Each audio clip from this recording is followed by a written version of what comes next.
Hello everyone, কেমন আছো? চলো আজ একটা আবার নতুন ভিডিও নিয়ে তোমাদের সামনে চলে এসেছি। অলমোস্ট দেখো আমি রেডি হয়ে গেছি, পাপানও রেডি হয়ে গেছিলো। আর বাজে এখন প্রায় 8:30, প্রায় কি পুরো 8:30 দেখো বাজতে গেছে।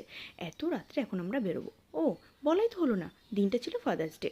আচ্ছা, তোমাদের মিররে কি এরকম দাগ পড়ে? আর দাগ পড়লে কি করো বলো তো তোমরা? বিশ্বাস করো আমি বুঝতে পারছি না। তো প্লিজ জানা থাকলে আমাকে কমেন্টে জানিও। তারপর রেডি হয়ে নিলাম। দেখো আমি জুতোটা পরে নিয়েছি, এটা সেদিন আমি কিনেছিলাম ওয়েবসাইট মল থেকে। আমার জুতোটা পার্সোনালি ভীষণ পছন্দ হয়েছিল। বেরিয়ে চলে গেছিলাম দ্য সুগার অ্যান্ড স্পাইসে।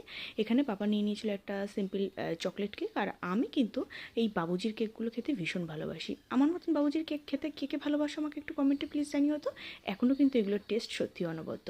তারপর নিয়ে নিলাম 1 কাপ চা, বাড়িতে চলে আসলাম দ্য সুগার অ্যান্ড স্পাইসের থেকে একটা ফাদার্স ডের কেক নিয়ে। আর বাড়িতে এসে বাবা ছেলে সবাই আমরা মিলে কিন্তু একসাথে ভীষণ মজা করলাম। আসলে এই দিনটিতে বাড়িতে যেতে পারি না, তো বাবার জন্য বড্ড মন খারাপ করে, কিন্তু কী আর করা যাবে বলো, শ্বশুর বাড়িতে চলে এসেছি, সবসময় তো আর বাপের বাড়িতে যাওয়া যায় না। আজকের দিনটা এই বাড়িতেই সেলিব্রেট করলাম। আজকের মতন টাটা।